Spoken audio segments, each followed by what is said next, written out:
Good afternoon. Thank you for joining us.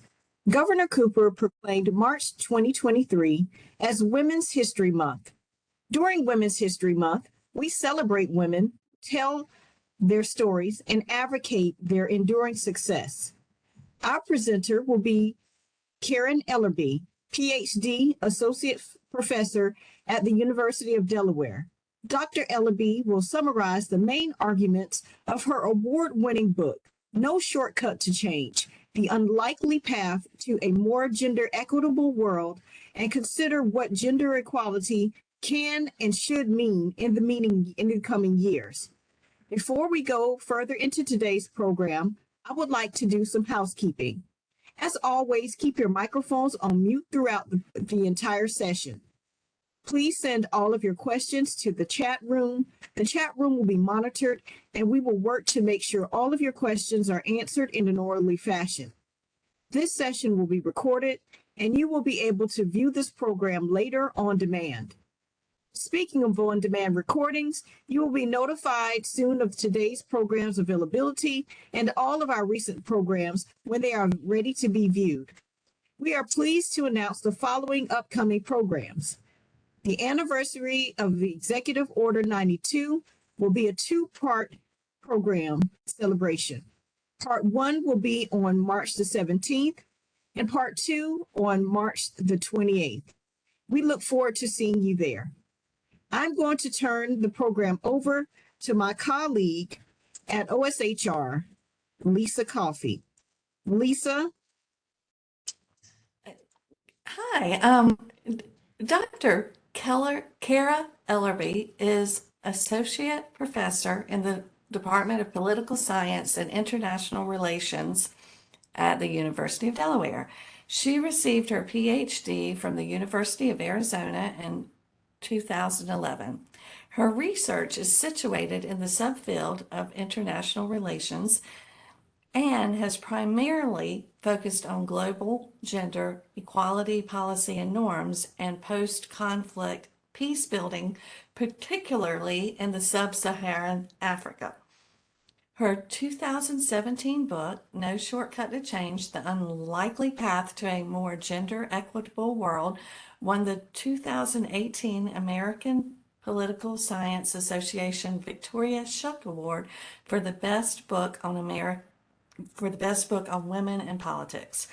She teaches undergraduate courses on global politics, gender, and politics, as well as social justice. Her graduate courses include feminist international relations and international organizations. She is currently the Director of Undergraduate Studies for the Department of Political Science and International Relations at the University of Delaware. So without further ado, it is my great pleasure to turn the program over to Dr. Ellerby, and thank you and welcome. Hello, everybody. Thank you for inviting me to present. I always appreciate getting to talk about my research, but also to think through where my research is heading. And as you can see, the title has changed, which often happens. I'm going to focus more on really responding to some of the critiques that my book sort of generated after it came out. So the first thing I want to summarize is the main argument of my book. And, historically, the stuff I'm talking about hasn't been very contentious, but we're in an increasingly contentious space in which gender equality has come to take on a lot of different meanings, both positive and negative. And I've long been interested in what our terms are, how we describe things. So my book outlines that there's sort of a paradox of gender equality. If you look at the research in gender and politics, we spend a lot of time talking about all of the countries all over the world who have, in a span of really only 40 years, really done a lot to try to advocate and advance the status of women.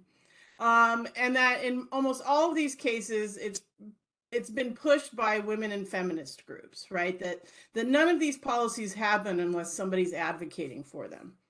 And within this global paradigm of gender equality, like if we look at how gender equality is measured and how it's understood, there's sort of three concrete areas that are often discussed as policy areas of gender equality. The first and probably most obvious is women's representation in government. And I don't just mean like in parliaments or as we have Congress, though that's the most obvious one. We also have women's bureaucracies, right, within the executive branch, which is often called a policy machinery. And there's been pushes now in the last really 20 years to increase the number of women in cabinets and the judiciary. And actually, the data just came out today. I was just trying to update it. It always happens in the beginning of March, and it was running late, but I did just check. And the overall percentage of women in government is at 26.5%, which is an increase of 0.4% from last year. So there have been pretty significant gains. There's a lot of variation there, obviously. But part of the point of when I talk about sex quotas is over 100 countries in the last 50 years have adopted some sort of quota system that is meant to advocate for women. And that historically that has had an impact, though again, it varies. So representation in government is always one of the first indicators we look for to measure whether a country or a local state is really advocating for gender equality. The second one is women's economic rights, which, when I teach about this and I talk about women's economic rights in the 70s, students are always pretty shocked to think that they couldn't have had a mortgage on them by themselves, the women. They couldn't have had their own credit card. Things we sort of take for granted as possible today were not possible even in the US in the 1970s. So there's been a concerted effort among countries to really kind of expand these rights, particularly around property rights and inheritance. So who inherits what from parents, employment, right? That certain jobs shouldn't be limited based on sex, that you shouldn't be harassed in those jobs, that some jobs shouldn't just be off limits because of gender. There's lots of ways in which employment, certainly pay equity is part of this, but also credit rights. So in terms of women's business, it's really important that women have access to credit in order to advance their own businesses. And credit is one of those areas that has been really, really restricted based on sex and gender. And so there's been a concerted effort to sort of lift all of these barriers to women's economic rights. So that's the second area of when we talk about gender equality policy that is often measured. And then finally, the area of violence against women is one where you can't really talk about gender equality if women's lives are informed by violence.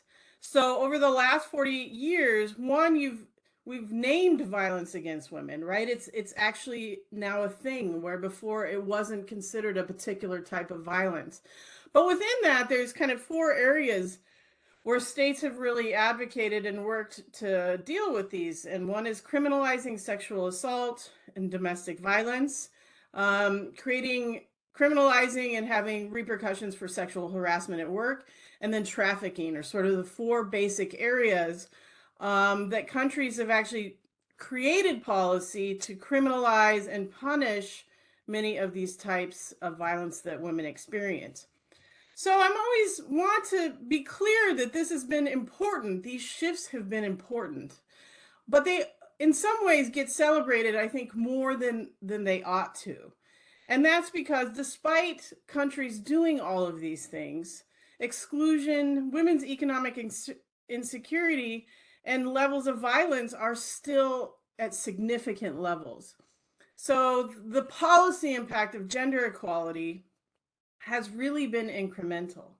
And in some ways we've stalled.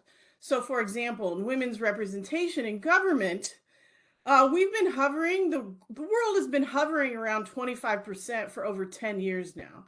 We can't seem to kind of move it up that gauge much higher than that. Uh, Today, it's still estimated that 1 in 3 women will experience some kind of gender-based violence in their lifetime. And this is a global average that's pretty consistent everywhere. And that also has not shifted, right? It hasn't shifted in the studies they've done between 15 or 20 years ago and the studies that are coming out now. And in some ways, those levels were actually exacerbated during the COVID pandemic. So I think it's really important that we both celebrate the success that women's advocates have had in reshaping the policy world to recognize the differences and barriers that women face, but to also condition that with it's not enough. And so in order to move the conversation, I've spent a lot of time thinking about, well, is this really gender equality? If we do all of these things really, really well, are women and men going to be equal if that's our measurement of equality? And so my argument is that part of the problem within all of this is our use of the term gender, okay? Now, gender, I broadly am using it as a concept that is a relational binary of masculinities and femininities. It's often attached and part of sex, which is maleness and femaleness, okay? But it's socially constructed and it has a long history. It came out of the feminist movement as sort of a political concept. So you hear this term, we all hear this term all the time: gender equality, gender mainstream, gender quotas, gender gaps, gender-based violence, gender parity. I could go on and on, the list would be quite long. But the reality is that the way we're using gender here is really focusing on adding some women, okay, to male-dominated institutions. So again, government bodies, if we're measuring participation, economic practices, so if we're lifting credit and employment restrictions, and then legal codes, so anything that's criminalizing violence targeted at women, etc. And so the sort of political history of gender is a way of making us focus on how women's exclusion and women's inequality is a result of our own social systems, right? That there's nothing inevitable about it, but that we've designed things in a way that are discriminatory. That's the way gender was a tool for us to say, listen, we made it this way, we can also unmake it. But so now gender has really been sort of co-opted by large institutions. In particular, I've spent a lot of time looking at the World Bank and the International Monetary Fund and the United Nations, sort of earlier versions of the United Nations. That gender has actually now just become a technocratic tool, right? It's one more thing that we are now asking donors, that we ask advocates, that they have to think about. But it just becomes an issue of counting, and it's usually an issue of counting women's bodies and not paying attention to not, which women are really being included and benefiting from a lot of this. Because the reality is, when you start thinking about which women benefit, our standard for gender equality narrows pretty significantly to only focusing on pretty privileged women. They're often racial majority. They have more access to resources, and they don't have the same limits that maybe the most marginalized women in particular communities have. And so when I say gender is being co-opted, when we look at how discussions about gender are used, they're often attached to this idea of good governance and smart economics. And what it does is it basically says we should include women. The arguments they're making are that they're more honest, they're selfless, they're more peaceful and responsive to communities, right? But it ends up essentializing women, right? That there's something inherent about them. One that says, well, why aren't our expectations that men are also these things? Okay. And that it can really pigeonhole women, that they have to behave a certain way in order to be successful. But that might not be the same things it needs for advancement. And so gender is, like I said, become a depoliticized idea. It's a way to acknowledge power, that we know there's discrepancies, but we're not really going to talk about how those discrepancies have been generated in the first place. So gender's feminist origins have actually been depoliticized. And now it's just another thing that we measure and try to look for as examples of progress. So the second part of my argument is that really we should call everything I just talked about women's inclusion, because it's very specific that we're targeting women, that we're not thinking a lot about how men fit in the gender equality framework. And that it's just about really including women's bodies, right? Include like actual women, or some kind of perspective that represents all women, which again is very tough. So women's inclusion, it's necessary. We absolutely need it, but I'm arguing it's not sufficient. It's not enough to actually promote gender equality. But the reason these kinds of policies have been adopted as sort of the framework, the global framework of gender equality, is because they already work in sort of our liberal social order. And by liberal, I'm using the global understanding of liberal, that focuses on anti-discrimination, individuality, and opportunity, in particular a neoliberal model, that really thinks more about how discrimination operates at the individual level and kind of collapses all the variation that exists among different types of women. Okay, and that really, if we just remove all these barriers, then women ought to be successful. But what we're finding is, well, that's only part of the puzzle here.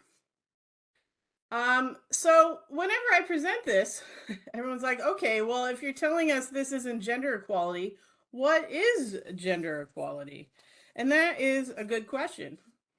And when I started wrestling with it, okay, well, if I'm saying this isn't enough, what is it that I think would be enough? Then I had to ask myself, what is the goal of gender equality? What is it we want gender equality to do? And then ultimately, it's not just a single goal, but maybe a series of goals. And so what I've been wrestling with is, again, what are we trying to do here? Well, it's obvious to me we're trying to include more women. Okay, that's kind of an easy and obvious step. But as I'm saying, that's just one step. That can't be the end goal here. So then I thought, well, what else could we expect gender equality to do from a policy perspective? Are we trying to challenge male dominance or masculinized institutions, right? Places where there are just primarily men? Do we want to see more women there? Do we want to change sort of the values within those? Do we want to more highly value what women bring to the table as women? Do we want more female-centered institutions? Do we want to bring men into those institutions? Are we interested in thinking about masculinity here and encouraging alternative forms to what we often call like toxic masculinity, which is highly related to ideas about violence against women? Or are we really trying to destabilize a sex gender binary system, right? And that really it's that we've set up you're either male or female, you're either masculine or feminine, that we've set up just these two categories as we've, crunched all the variation that's possible and kind of left ourselves without the tools to think about how varied and wide all these categories are. And so depending on your answer, right, depending on what you think gender equality is meant to do, you're going to get different policy outcomes. I'm sorry, this is the text is very small here. But so this is what I've been trying to kind of wrangle with. Okay, if these are all types of gender equality or all aspects of gender equality, then what are the goals, right? They all have different goals and they all make different assumptions about what matters. What matters for emancipation, for the promotion of women, for the promotion of men, right? All of these kind of take in make different assumptions about that, which means that they also will result in different policy outcomes and indicators. So women's inclusion, I've already extensively talked about that. But then, if you want to focus on revaluing femininities or female-centered institutions, then you would focus on making sure that female-dominated jobs like healthcare and teaching were better paid. That you would work on better protections for domestic workers who are primarily women. So again, if that's the aspect of gender equality we want to work on, then those are the policy outcomes we would support. When I do work on peace building, one of the things on kind of post-conflict is changing ideas about masculinity, but in particular fatherhood, right? So in a lot of cases, you have a lot of children that haven't had their dads around, and then they're coming back into communities, and you want to work with them to not continue the cycles of violence in which many men have been exposed because of conflict. So there's examples of like schools for husbands, and support for fatherhood programs. Now, more widely, we would look at within parental leave, paternity leave policies, emphasizing that men are as valuable caregivers as women are, and we ought to pass parental leave policies that reflect that we want men to play that kind of role in their children's lives. It's challenging masculine institutions. You can see marriage equality, right, really challenges the idea, the history, and legacies of what marriage meant, in particular to women. And within sort of the global IR sphere where I often operate, Sweden invented what they call a feminist foreign policy. It has since cost that party the election, but the ideas have actually spread pretty wide, right? That countries can sort of prioritize particular issues around gender and sex as part of their foreign policy agendas, right? Which can have really big impacts in funding and development aid and things like that. If you just want to challenge male domination, okay, then a gender quota targeting women may not be the best way to do it. So there's other policies, what are called ceiling quotas.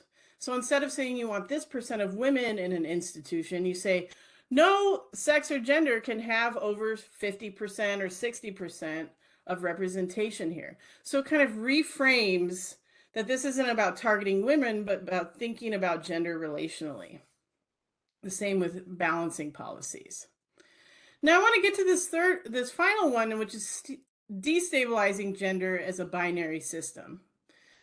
And here the idea is to move past just thinking of the either or system, and that's the source of the inequality to begin with. So let me expand on that here. So what's the value in destabilizing gender and sex? Because you really can't do one without the other. The reason I like to start here is that gender as a masculine, feminine, binary, and sex as maleness and femaleness, they become a way that we decide who gets what, okay? About who's in power, about who gets access to particular resources, right? It just becomes a shortcut about our assumptions about people and stereotypes that have actual policy effects. It affects, in the college systems, what majors our students go into, right? And what they're going to be paid the minute they leave, okay? So we know these things. We know gender and sex are an important way in which we understand equality and inequality, right? It becomes a platform on which both symbolic and material resources are distributed. And so if you destabilize gender and sex, it's not saying that you're doing away totally with it, right? Like, we're not talking about, we're going to be gender blind, right? We're going to ignore difference.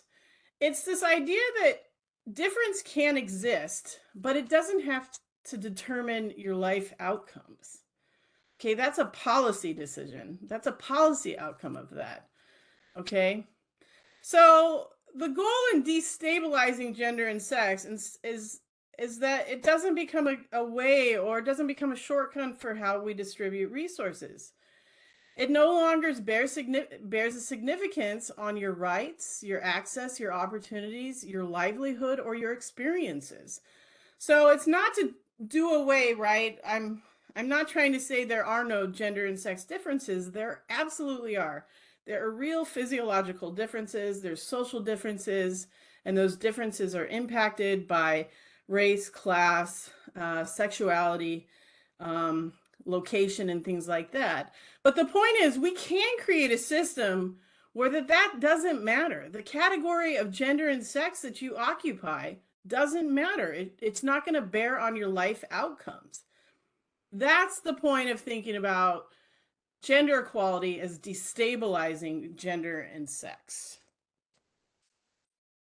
So, how do we do that, right? The $1,000,000 question. I like to use this term kyriarchy. So, if we want to eradicate gender and sex as part of a kyriarchical system of organization and oppression.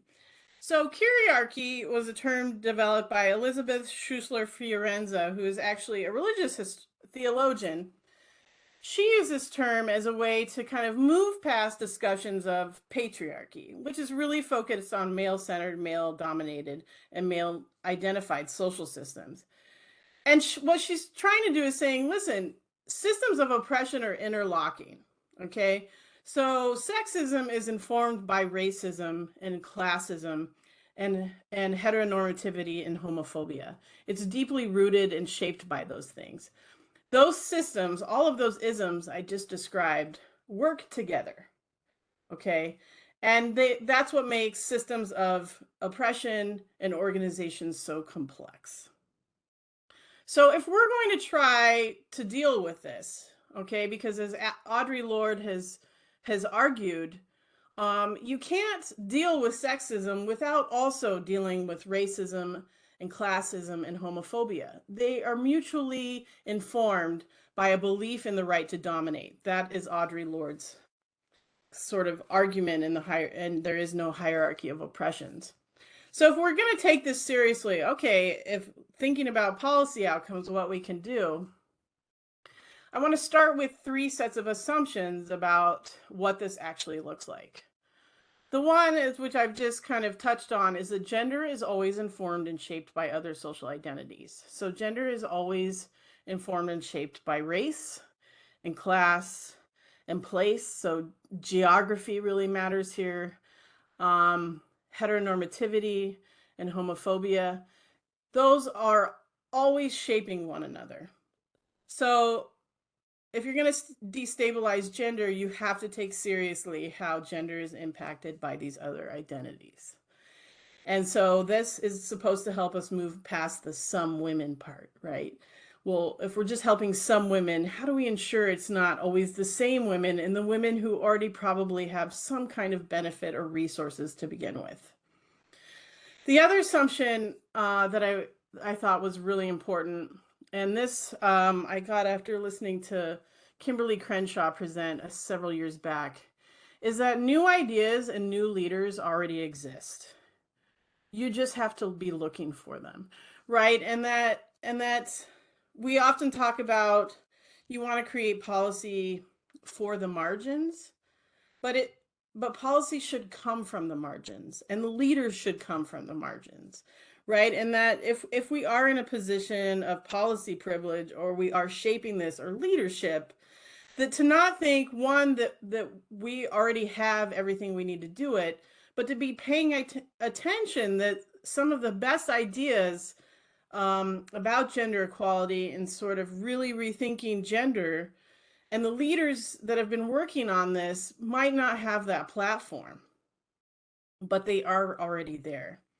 And the third assumption is transformation is better than reformation here, and that we ought to ask, rather, are we really transforming things, or are we just,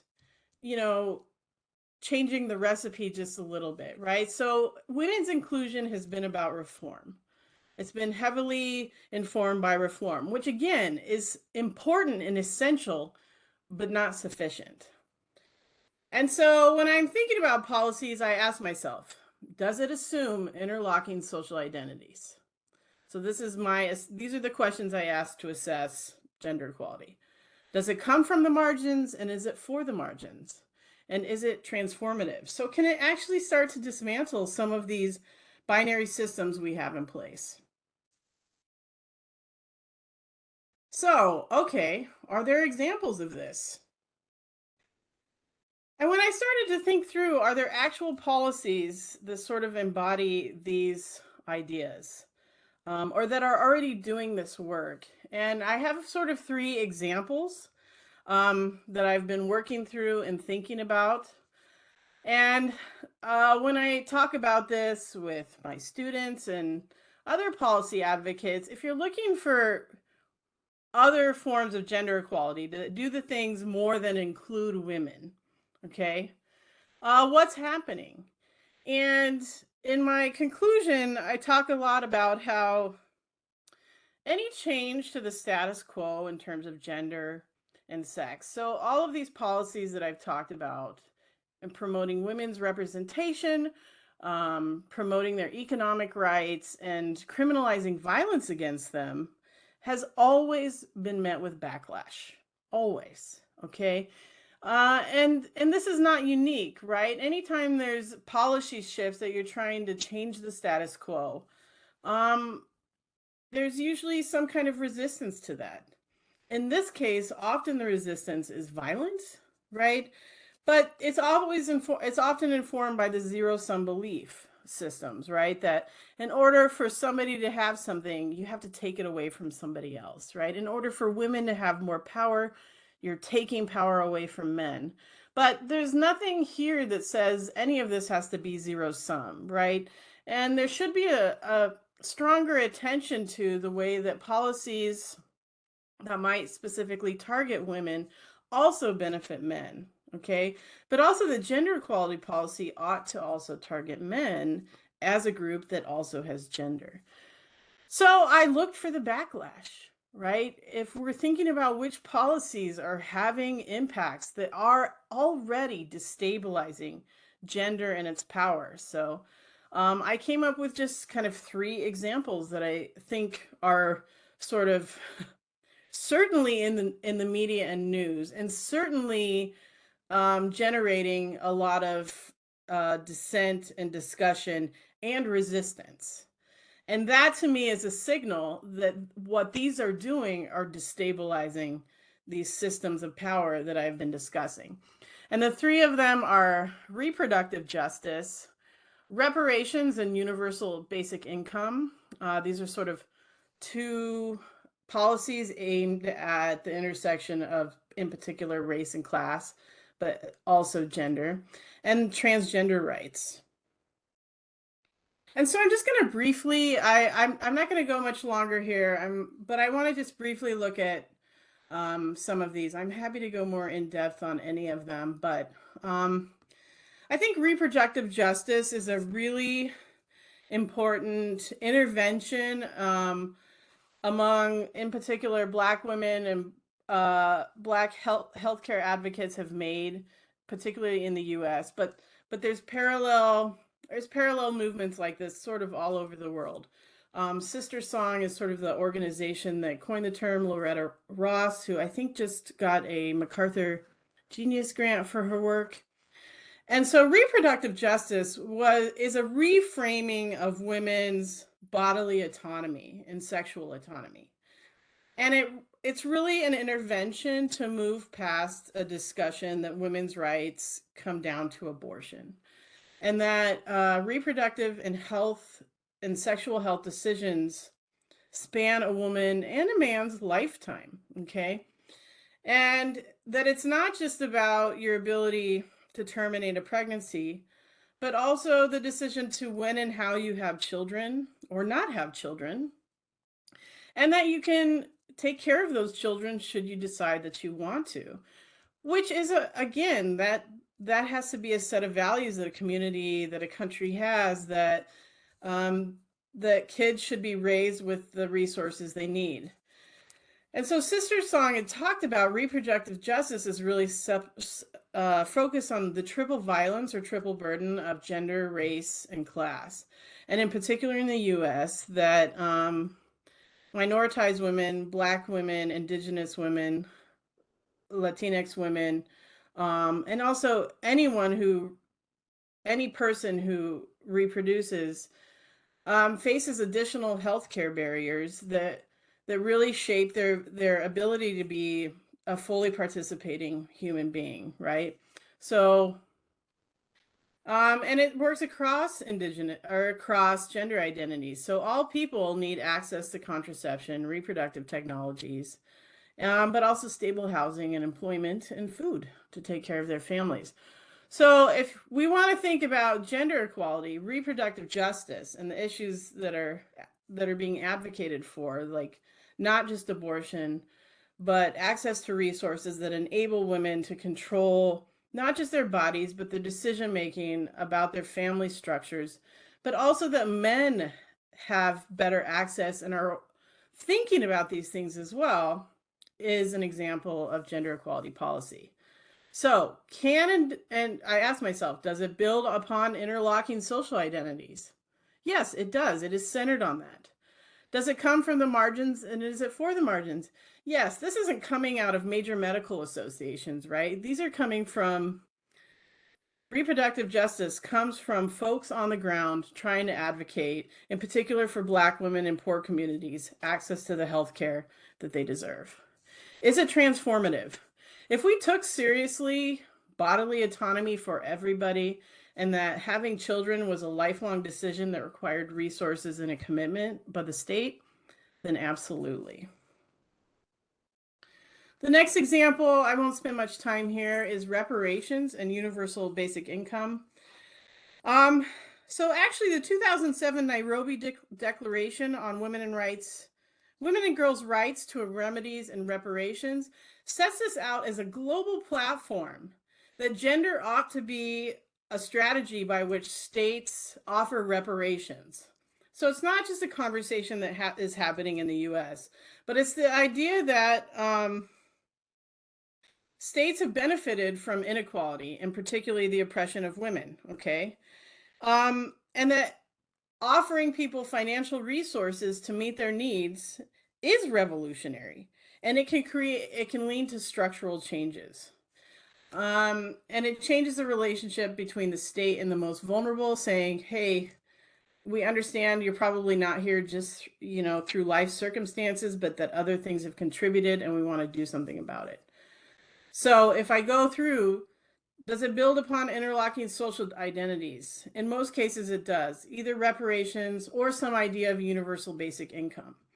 And universal basic income is actually being piloted in lots of cities in the US. I know Chicago is working through one. I think they've done other programs in Wisconsin, and I haven't really updated where I found these cases. Does it come from the margins, and is it for the margins? Yeah, a lot of this actually comes out of the Poor People's Campaign, started by Martin Luther King Jr. Reverend Barber has continued this. This is one of the points. Black Lives Matter has certainly advocated for reparations. So it's coming from places that we often don't listen to as being centers of gender equality policy. And is it transformative? I mean, we know when people can meet their basic needs, it changes the structure of societies. It has long-term benefits socially for children, also their mental health, and also just their physical well-being. And it certainly benefits anybody who gets that, not just women. And finally, I feel like it's really important to talk about the current backlash against the existence of transgender folks. So gender equality has a lot to do with eliminating gender and sex-centered policies and practices. So thinking about things like gender neutral bathrooms. There's been a host of policies targeting elimination of rights for transgender folks. Over 80% of them are specifically target kids, and that has to do primarily with healthcare. I'm sure you've heard it You've heard it in the news.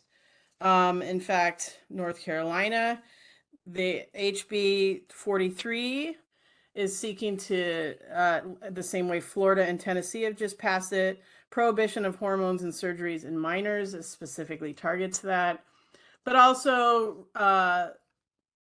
policies around sports and transgender girls participating in girls' sports. There's a lot of policy on that, despite the fact that the number of transgender girls that this affects is quite limited. And in terms of education, the parental rights education, and those policies, including in North Carolina, where there's currently a bill, SB 49, the Parents' Bill of Rights. Those are created specifically to make discussions about this virtually impossible in any kind of education setting. We're already seeing the effects of this in Florida about classes that can be taught even in higher ed. And then entertainment, I felt like I need to put, this isn't transgender rights, but these bans on drag shows in public spaces, right? Again, this is a backlash, right? So we know that anytime if you expand and acknowledge transgender folks and this particular types of discrimination that they face, that does disrupt the gender status quo. So these policies are absolutely part of any kind of gender equality movement. And they do build upon interlocking social identities, right? We know in transgender communities, they're much more likely to have lower rates of employment, access to healthcare, and sort of basic needs. So there's class dimensions here. We also know that transgender folks, in particular, folks of color, are much more likely to be targeted for violence. So these policies do build upon interlocking social identities. It absolutely comes from the margins and for the margins, right? Transgender folks have higher rates of unemployment and all kinds of bans on access to resources and basic rights. And what they're advocating for is better access to the things that everybody else has, who are under the assumption that their gender is not a threat. And is it transformative? If we can start to recognize that gender is not just a binary, that it's not either male or female or masculine or feminine, right? But that it's both and, right? There's elements of maleness and femaleness and masculinity and femininity in all of us, and that there's a ton of variation, naturally occurring variation in that. And that we've limited ourselves in how we think and how we talk about things by our language and our belief systems, that if we can get past that, yes, and we are disrupting the gender status quo, and we are advocating for gender equality. And so I wrapped it up. I was right on time there that I was trying to do. So thank you for listening. I really appreciate it, and welcome comments and questions.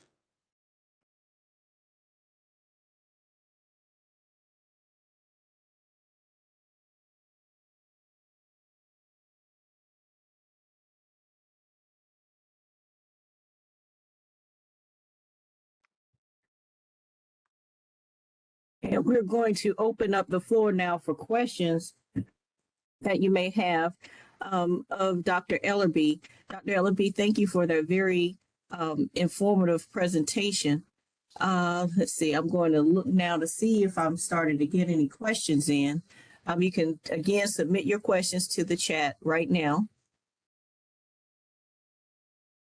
Now, earlier in your presentation, you talked about 26.5% of women being participants in or part of government.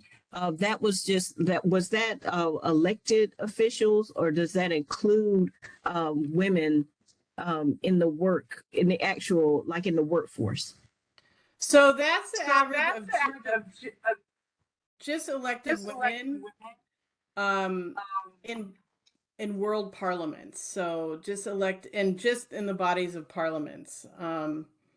So women in the workforce varies, right, quite a bit, but the number of women in parliament is always a measure of gender equality in any kind of research. And so that hasn't changed very much. So that's just about elected women. Cabinets, let's see. Countries with women who have as heads of state, so presidents or prime ministers, is 11%.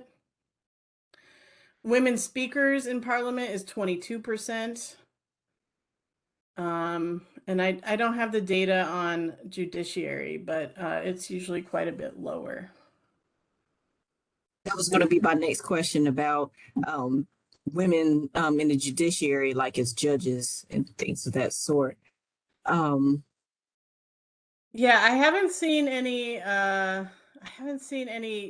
data. It's much harder to collect data on judges because there's so many of them and they're at so many different levels. But there has been a concerted effort to increase the number of female judges pretty much everywhere in the world. But the problem with that is that, right, to do that, and particularly in the law, there's a pipeline. So it means that first you have to increase the number of women, the number of girls graduating from secondary school. Then you have to increase the number of young women going to law school.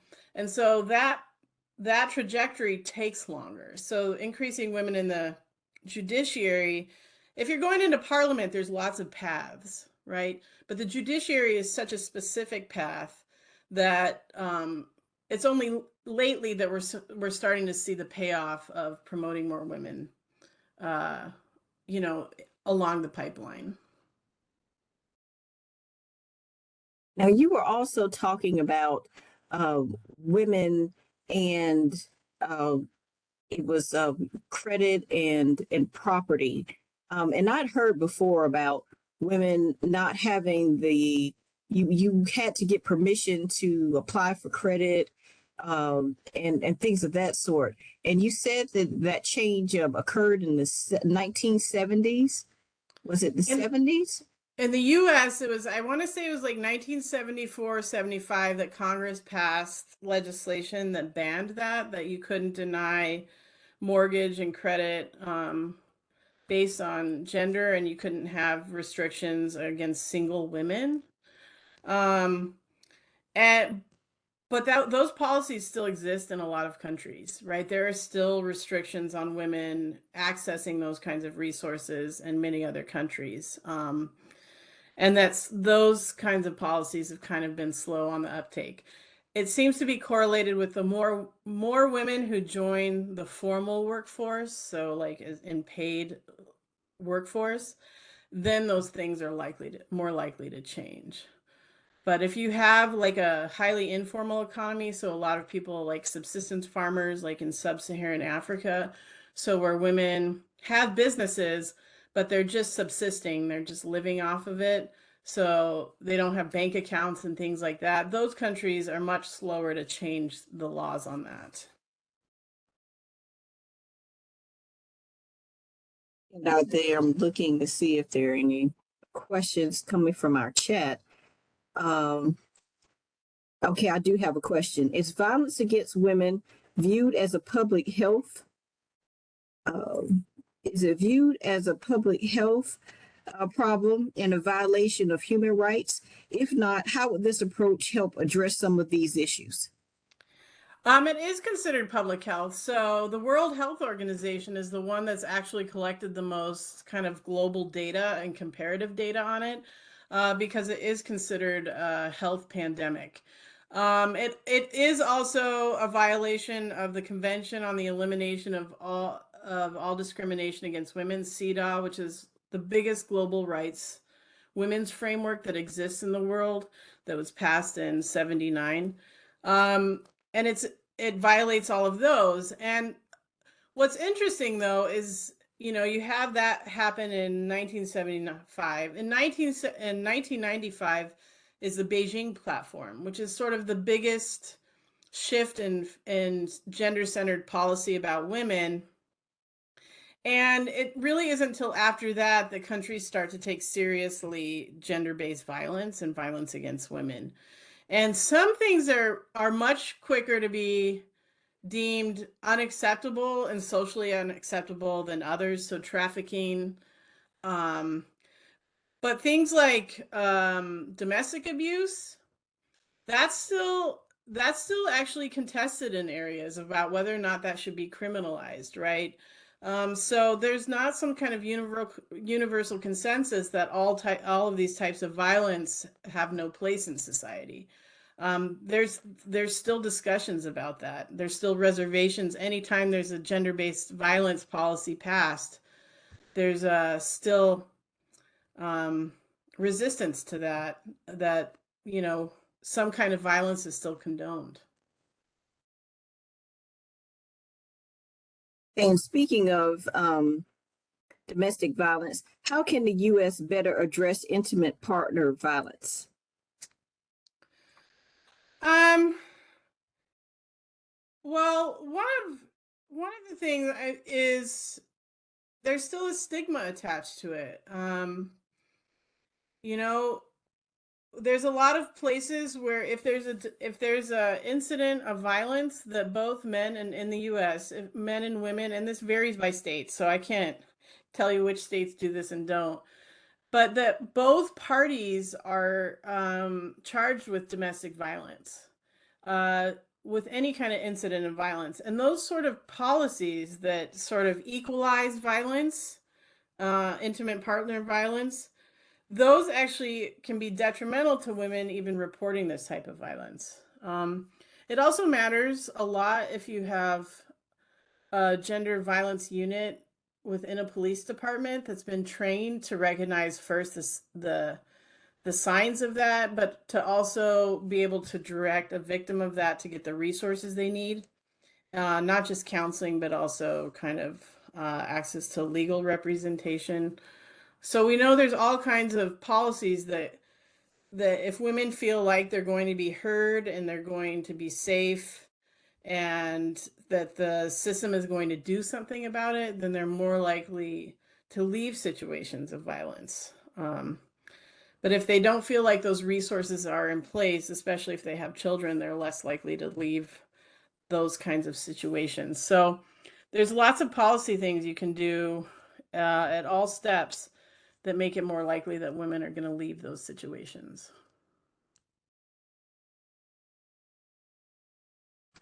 And how can we address gender inequality when it is viewed as a cultural norm or as a religious custom? Um, that's an important question. Thank you for asking that. What's interesting is the cases in which this is often made, um, and it's not unique to a particular culture. It's not unique even to a particular region.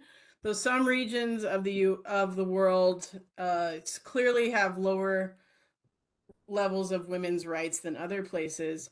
But in all of those spaces, you can find women who are debunking that using the same tools that are being used to argue for it, right? So, there's always discussions about Islamic culture as somehow being more repressive of women and Sharia law, but you have plenty of, there's a long history of Persian feminism that has shown how that's just not the case. And you have plenty of, I definitely know legal scholars, women scholars coming out of Afghanistan and Iran who have shown that that's actually not rooted in the very things that people in power are arguing. So in all of these cases, there are already people who are making those arguments. We just have to give give those folks an the space to make those claims. So in almost any country I have found women that are like, wait a second, actually, here's another way to interpret this, or here's some examples that contradict you deeming that it's always been this way, right? Those are two things, right? Well, this is part of our culture. That's a status quo thing, right? And so the onus becomes to show that it hasn't always been this way or always been part of our culture. Um, I definitely hear these claims in sub-Saharan Africa about colonization, right, and the lingering effects of colonization, and and pre-colonial cultures either advocating for or against more gender equality. And again, usually you can use the same tools to dismantle those arguments.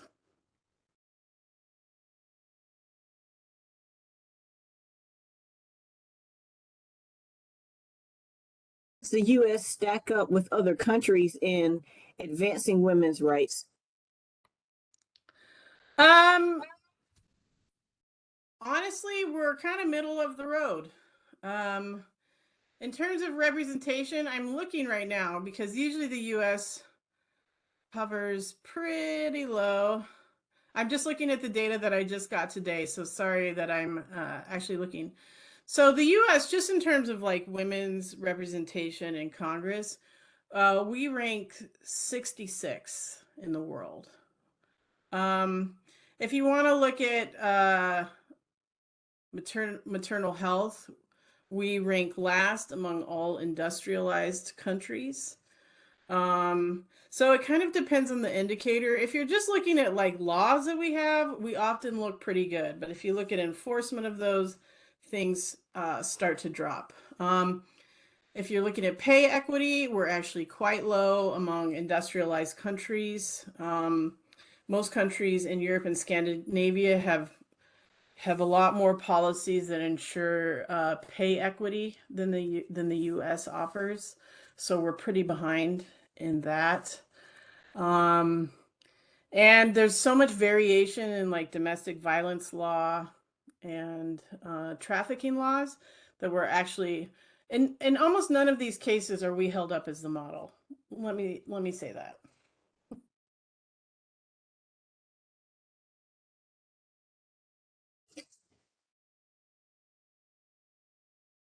It's a lot of interesting information, and it seems like you've gotten this report, like you said, today. So I'm sure you're going to incorporate a lot of this updated data into um, your presentations.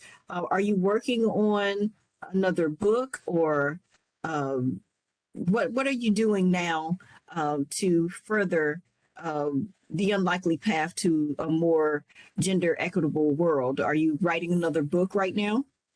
I'm not working on book. I'm working on more on papers. I have other I actually have other research projects that I'm turning into book projects. But for this one, the stuff that I presented today, I'm turning into journal articles, thinking about the goals of gender equality and how that can inform policy. So I am trying to get this stuff published, but probably not in book form. Just because this stuff changes so fast that by the time my book comes out, things have changed too much. So a journal article is a little easier to work with on that.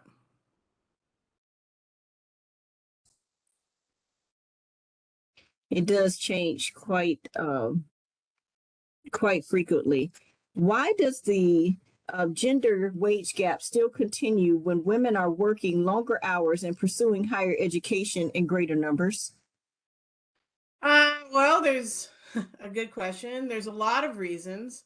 One I talked about is that you still have these gender-based employment discrepancies. So universally, fields where that are female dominated are lower paying.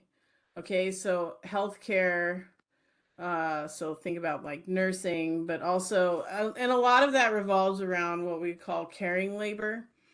And historically, there's beliefs that this is just what women are naturally good at, and it's not something that we normally pay for in the household.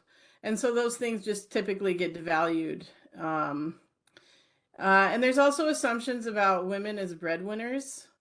Um, the reality is that today most households have to have two incomes. But those historical legacies that men could support a nuclear family and women didn't need to work, those legacies still have power, right? So if things were underpaid 40 years ago, they're still underpaid now. We also know that when women negotiate um, for increased pay, they're often likely to be penalized for it in ways that men are not. So it can be easier for men to negotiate salaries. Women are also just less likely to renegotiate their salaries.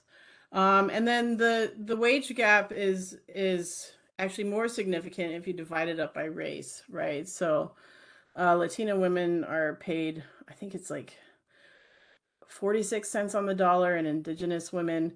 And so if you tie those to particular types of employment, you can see about what's valued as work and historically has been valued as work doesn't change. There's also cultural things about not talking about your salary with your colleagues, not publishing salary data. So these are things like in Europe, you have to publish these kinds of data that has to be public knowledge. So because we don't have that practice of talking with our colleagues about what we make, those discrepancies tend to continue. So policies that are working to make that data more available, to make salaries like baseline salaries in job employment ads obvious upfront, those are kinds of things that can overcome that.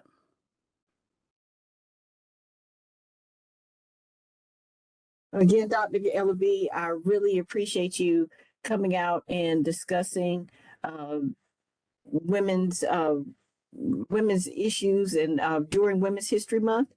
And I would just like to say that the information that you gave is very informative, and it's a lot of it is actually you just got it yesterday, so it's very good that you included that in your presentation. So we would just like to again thank you for coming out today and presenting to us. And it is Women's History Month, and as I say all the time, we want to celebrate whatever proclamation event that we have celebrated, but not only during that particular month, but throughout the year. And that is also the same as Women's History Month. So on behalf of the Office of State Human Resources in the state of North Carolina, I would like to again thank you, Dr. Ellaby, for presenting today. And I would just like to encourage everyone to go out and celebrate Women's History Month and encourage all of the women in their lives. And again, thank you for attending today's event and have a good afternoon. Thank you. Thank you.